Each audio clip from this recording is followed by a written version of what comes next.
Hello, my name is Chen.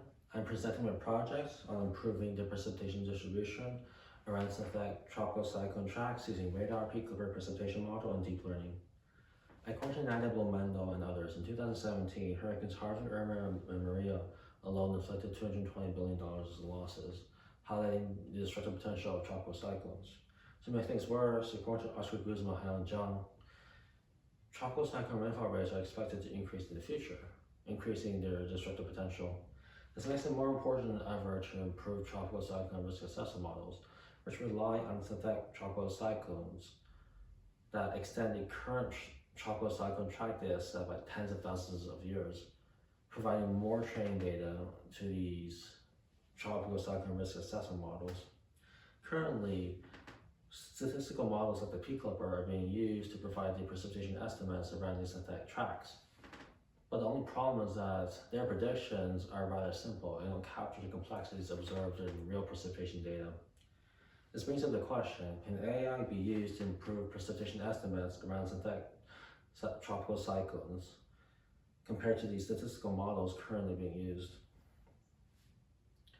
So this study will be focused around the United States East Coast and parts of the Gulf Coast. And the tropical cyclone track data in 6 hourly intervals was obtained from the HERAT2 dataset. And the peak Clipper was chosen as the statistical model of comparison. And the peak Clipper rainfall predictions were also added in as input data for the deep learning models to provide them with spatial information to provide better rainfall predictions.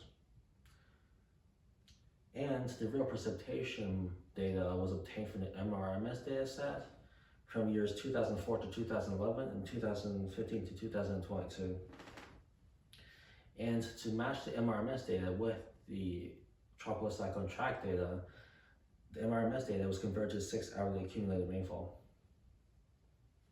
So due to the nature of MRMS as radar estimated data, there will be spurious values from land interference.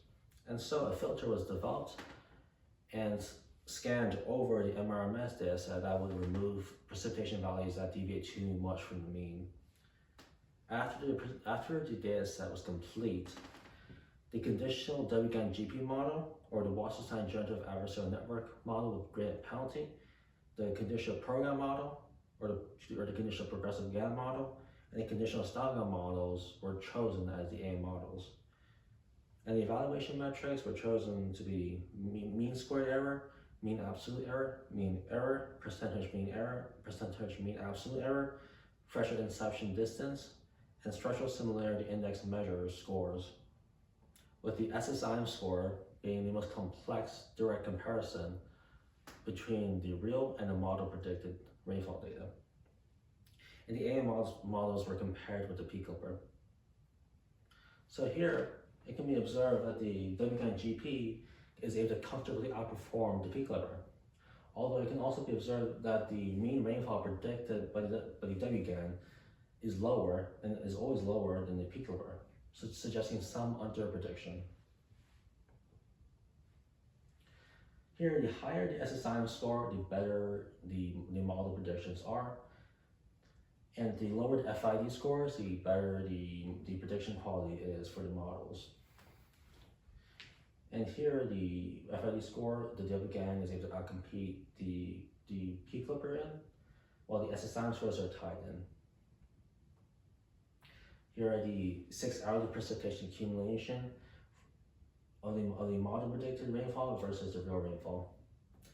To provide a broader perspective on how good the model predictions are, here is a plot of the storm totals for the real precipitation, the AM model precipitation, and the peak Clipper precipitation. And here are the program results. The program also accompanies the peak Clipper model, but it also underestimates the precipitation. Here, the SSIM score for the program is much better than the peak Clipper model, and the FID scores are also better for the program. Here is the 6 hour precipitation accumulation comparison. And here, the storm totals show that the program has very realistic storm totals, especially compared to the P Clipper and the WGP, making it the best model so far. And here the Cyclone is able to also outcompete the P Clipper, and it also shares the highest SSIM score with the program. Yet the storm totals show that the predictions aren't very realistic, and so the program remains the best model so far.